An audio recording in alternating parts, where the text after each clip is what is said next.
Welcome back, everyone. Today we continue with the next part of this series called What If Goku Remember the Saiyans? Let's aim for 400 likes on this one. Also, don't forget to leave a comment letting me know if you've enjoyed the series thus far. With that, let's continue. Kakarot paused for a moment, considering his next move. He had been working on a new technique and decided now was the perfect time to try it out. Concentrating hard, he gathered his energy, pulling it into his palm until a small ball of yellow light appeared. With a determined look, he hurled the energy ball at the downed bandit. However, the attack was slower than expected, and Yamcha easily rolled out of the way. The energy ball exploded harmlessly on the ground behind him. In an instant, Yamcha sprang to his feet, charging at Kakarot with renewed fury. His punches and kicks came with a ferocity Kakarot hadn't seen before. Kakarot managed to block most of the attacks, but a few got through, causing him some pain. He regretted using the energy attack. It hadn't done any damage and had drained him significantly. As Yamcha's fist flew towards his face, Kakarot leaned his head to the left, dodging by mere inches. He countered swiftly, aiming a punch at Yamcha's exposed stomach. The bandit raised his knee, taking the blow on his leg instead. They continued to trade blows, locked in a fierce stalemate. Kakarot flipped back, taking a moment to catch his breath and rethink his strategy. He lunged at Yamcha again,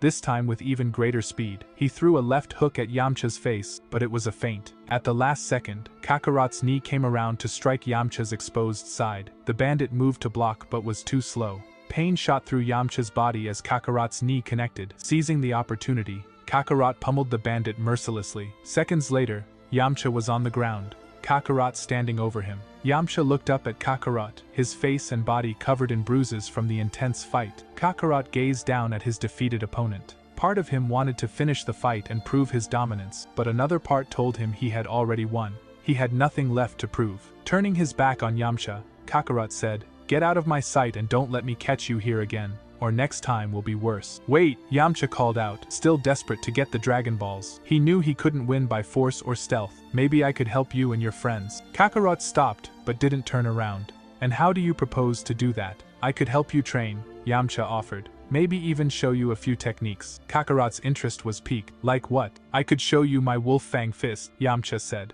"I've already seen that one," Kakarot replied, "and I wasn't all that impressed." "Well, I could at least give you someone to spar against along the way. Maybe even keep you on your toes," the bandit suggested. Kakarot considered this for a moment. "Fine," he said finally, "but any funny business and you'll regret it." With that, Kakarot, Bulma, Oolong, and now their two new companions, Yamcha and Puar, continued on their quest to find the Dragon Balls. Their journey led them towards the dreaded Fire Mountain, where the next Dragon Ball was believed to be hidden. "What's this Fire Mountain anyway?" Bulma asked, her curiosity piqued. "Well," Oolong began, "the entire mountain is covered in flames. It's also home to the dreaded Ox King." "Who's the Ox King?" Kakarot asked, his interest now fully engaged. "Is he very strong?" "He's a killer," Oolong replied, his voice trembling slightly. "He eats humans for breakfast and is incredibly strong." Yamcha snorted dismissively. "It's just a legend. Believe what you want," Oolong said, crossing his arms. "But count me out." "Don't be such a coward," Bulma chided. "With both Kakarot and Yamcha, we should be able to handle anything." Yamcha blushed at the mention of his name by Bulma. Though he had managed to keep his composure better after their first encounter, he still turned red whenever she spoke to him. "We should probably stop for the night," Oolong suggested. "Our great warriors will need to be well rested if they face off against the Ox King," he added sarcastically. Chu and Mei watched as Emperor Pilaf paced back and forth in his throne room. "Why aren't we going after the Dragon Balls?" Chu asked Mei. "Because," Emperor Pilaf interjected, "we already have one of the Dragon Balls. It's much more efficient to let them gather the other 6 and then trap them when they come for the one we have." "Genius, Emperor," Mei said, actually approving of her master's plan for a change. "But why the change in tactics? This isn't like you." "There is a formidable warrior collecting the balls," Pilaf explained. "From my spy cams, he seems to always be on alert. I figured it would be easier to trap them on my home turf." "An excellent idea, Master," Chu agreed. Kakarot stood several feet away from the camper, calming himself and concentrating. He stretched his hands out and shot a small energy blast at a nearby rock, disintegrating it instantly. He repeated this process, sending blast after blast at different rocks. After 10 blasts, he heard a voice behind him. "Impressive," Yamcha said. "I've only heard of great masters being able to manipulate energy like that." "All Sen warriors learn to do this at a young age," Kakarot replied, his tone dismissive. "It's child's play." It still seems difficult for you, Yamcha observed. You're panting. I'll manage, Kakarot retorted. I did manage to beat you, weakling. Weakling, huh? Yamcha said, pretending to be hurt. Care to have a spar to prove how much stronger you are? Sure, Kakarot said, a smirk forming on his lips. I may be tired from using so much energy, but maybe you're good enough to give me a workout. Then put up, Yamcha said, taking a fighting stance. In an instant, Yamcha charged at Kakarot, throwing a kick at his head. Kakarot raised an arm to block the blow but found it more difficult than expected. Yamcha didn't relent, sending a punch towards Kakarot's stomach. The young Saiyan moved to block but was a split second too late. Yamcha's fist landed squarely in Kakarot's stomach, doubling him over. In the next instant, Yamcha's other fist connected hard with Kakarot's face, sending him flying back into the bushes. Kakarot got up, holding his stomach, and grinned. This was going to be interesting, to say the least. The young Sen charged at the bandit and threw a punch at Yamcha's midsection. Yamcha blocked with his hand but wasn't quick enough to stop the kick Kakarot aimed at the back of his knee. Yamcha's leg buckled under him. Kakarot, not wasting a second, brought the same fist that had been blocked seconds before up into Yamcha's chin. Yamcha staggered back from the blow. Before he could recover, Kakarot punched him in the chest, sending Yamcha flying back into his own set of bushes. Yamcha got up, wiping a trickle of blood from his mouth, and grinned. This sparring session was turning out to be more exciting than he had anticipated. He had thought he'd have the upper hand after seeing Kakarot use so much energy, but it seemed they were evenly matched. Yamcha relished the challenge. It had been too long since he had found a worthy opponent, let alone one who could push him to his limits. In recent years, he had been content robbing the weak, but now he felt the thrill of a real fight again. His thoughts were interrupted by Kakarot's foot connecting with his face in a flying kick. The blow sent Yamcha sprawling, and in an instant, Kakarot was upon him, throwing kicks and punches like a whirlwind. Yamcha blocked most of the attacks, but some got through, and he retaliated with blows of his own. The two continued to spar intensely, trading punches and kicks until both were exhausted and covered in bruises. The next day, the group of travelers approached Fire Mountain. The heat is intense, Oolong commented as they neared the mountain,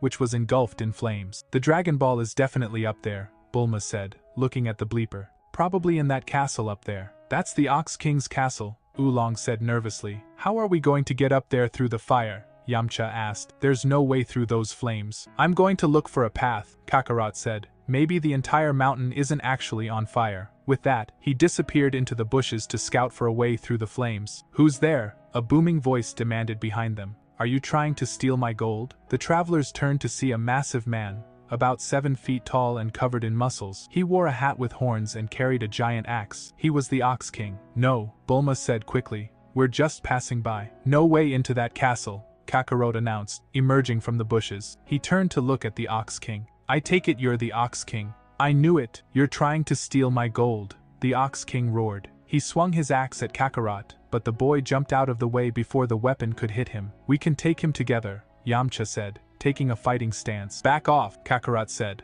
already in his own stance. True Saiyan warriors fight alone. He quickly hit his scouter. 50, he thought, reading the number. This could get tricky. The Ox King swung his massive axe at Kakarot again, and once more, Kakarot narrowly avoided it by jumping out of the way. He charged forward and landed a kick to the Ox King's stomach, but the giant didn't even flinch. You won't live long enough to steal my treasure, the Ox King ranted as he swung his axe at Kakarot once again. What are you talking about, you big oaf? Kakarot asked, dodging the axe yet again. I don't care about your stupid treasure. I'm just looking for a Dragon Ball, and I think it's in your castle. I'm sure we can offer some kind of payment if it's yours. Though Kakarot didn't like backing down from a fight, he knew this giant was stronger than him, at least for now. More importantly, he wasn't a thief. If the Dragon Ball was the Ox King's possession, it wasn't right to take it without offering some kind of payment. You mean you're not after my vast treasure? The Ox King asked, his tone shifting. No, Kakarot said firmly. We're just looking for a small ball with red stars in it. We think it's in your castle.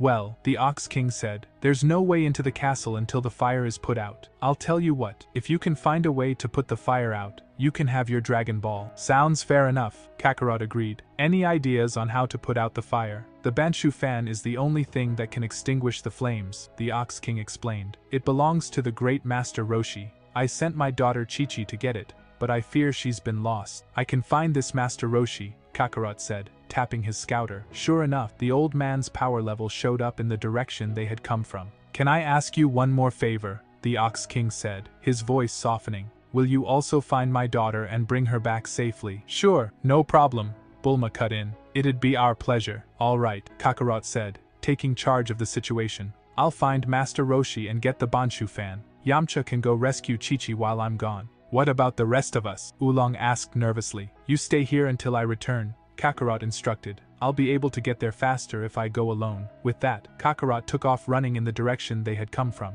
Does he have a jetcopter capsule somewhere? Oolong asked, puzzled. No, I think he's actually planning to make the trip on foot, Yamcha replied. I suppose I better go find this Chi-Chi. Surely she hasn't gotten too far, he added, taking off on foot as well. This could be a long wait, Oolong muttered to himself, watching them disappear into the distance. It had been 4 days since Kakarot left to find Master Roshi. Yamcha had returned fairly quickly with Chi-Chi, who seemed to adore the young bandit much to Yamcha's discomfort. After all, she was quite a bit younger than him. In the distance, a small figure appeared, approaching rapidly. Moments later, Kakarot arrived with the old master in tow. I found him, Kakarot announced, panting slightly from the exertion. He didn't have the Banshu fan, but he said he could put out the fire himself, so I brought him along. How'd you get back in just 4 days? Bulma asked, astonished. It's several hundred miles to where we met Roshi on the shoreline. Well, I did have to stop to eat and sleep, Kakarot replied,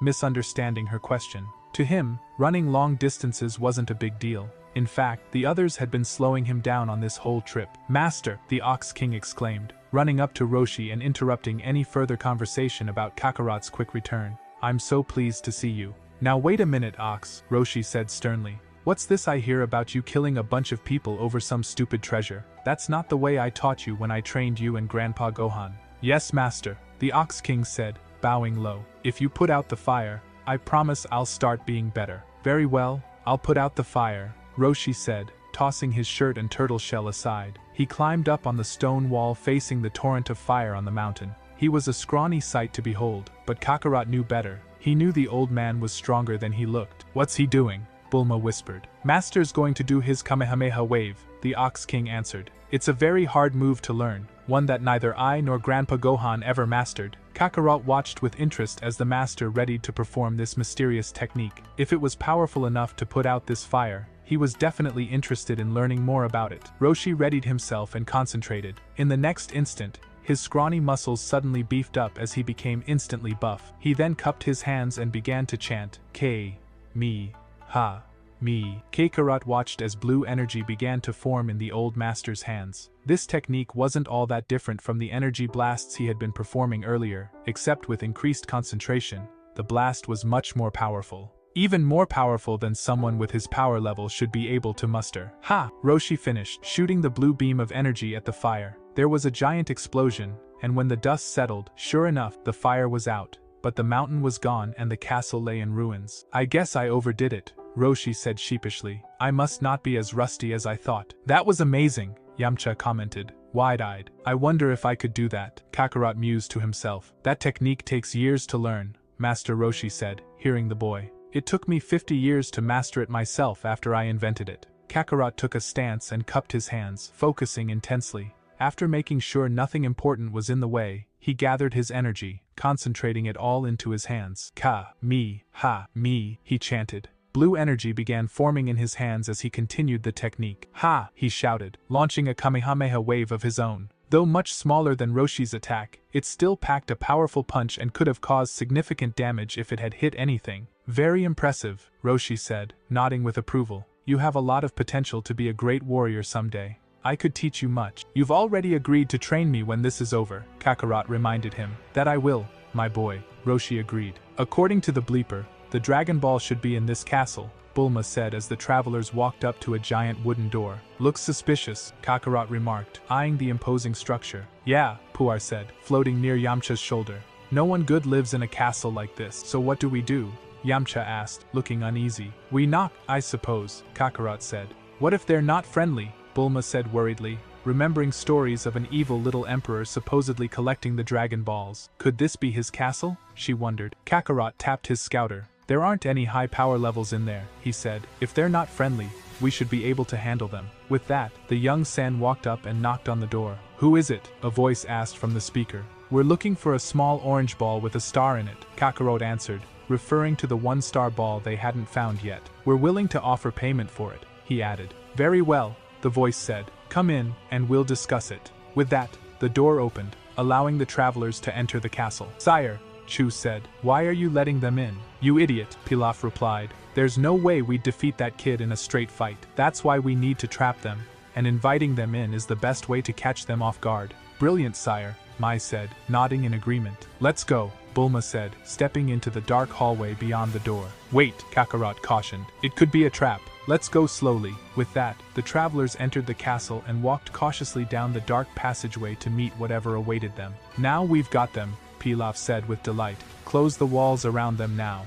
Kakarot turned as he heard a noise behind him. An instant later, a wall slid down, blocking their retreat. He jumped forward, but another wall was dropping in front of them. He was an instant too late to escape, and the young Sen was trapped along with his companions. "Well, this is just great," Yamcha said, breaking the silence as he looked at the prison surrounding them. "Maybe we can break the walls," Oolong suggested. "After all, you and Kakarot are pretty strong." "Not a bad idea to try," Kakarot admitted. He walked over to one of the walls and took a deep breath. Concentrating his strength, he slammed his fist into the wall. Unfortunately, the wall didn't budge, and all he got out of the experience was bruised knuckles. "I'll try now," Yamcha said, attacking the wall with kicks and punches of his own. "You're wasting your time," Kakarot said. "If I couldn't punch through it, you're not going to get anywhere." "Then what do you suppose we do?" Yamcha asked, almost losing his temper. "We wait," Kakarot replied calmly. "Obviously, we're trapped in here for a reason. They probably want the Dragon Balls. They'll have to come and get them. That's probably our best chance of escape." "Great, sire," Chu said happily. "You have them trapped." "Yes," Pilaf said evilly. "Now we have them. But how are we going to get the Dragon Balls from them, sire?" Mai asked, inadvertently spoiling her master's moment. "Simple," Pilaf replied, clearly having thought this through. "The room they are trapped in is equipped with knockout gas. All we have to do is knock them out, steal the Dragon Balls, and make my wish." "Brilliant," Cho said, admiring Pilaf's cunning. Several hours later, the travelers woke up groggy and disoriented. "What happened?" Bulma asked, rubbing her eyes. "Knockout gas," Yamcha said, shaking off the effects. "So much for waiting for them to come and get the Dragon Balls," he added, glancing at Kakarot. "Okay, so I was wrong," Kakarot admitted. "We need to get out more urgently now. But punching the walls wildly won't help. We need a plan." "Maybe you should try your Kamehameha wave," Yamcha suggested. "It's worth a try," Kakarot agreed. He cupped his hands at his side and concentrated. "Me, ha," he shouted, shooting blue energy out of his hands and into one of the walls. When the smoke cleared, there was a hole to the outside about 1 foot around. "Not quite big enough to get out of," Kakarot said. But then something caught his attention. Down below were Pilaf and his minions with the 7 Dragon Balls, preparing to make their wish. "We need to stop them," Bulma said urgently. "He'll wish for something evil." "I should have never started this quest," she thought. "All I wanted was a boyfriend, and now look what happened." "Oolong, Puar," Kakarot said, "transform into something small and get down there to try to steal one of the Dragon Balls before they make their wish." With that plan, Oolong and Puar transformed into bats and flew out of the hole, heading toward the Dragon Balls. "Arise, Shenron," Pilaf said just before Oolong and Puar could reach the Dragon Balls. The sky suddenly became dark, and lightning began striking the area. Finally, a huge bolt of lightning struck the Dragon Balls and remained. After a short time, the lightning took the shape of a green dragon. Shenron was released. That's it for this episode, guys. If you've watched to the end, then that may be an indication that you enjoy the episode, so please drop a like so the video could reach more people. See you in the next episode. Take care.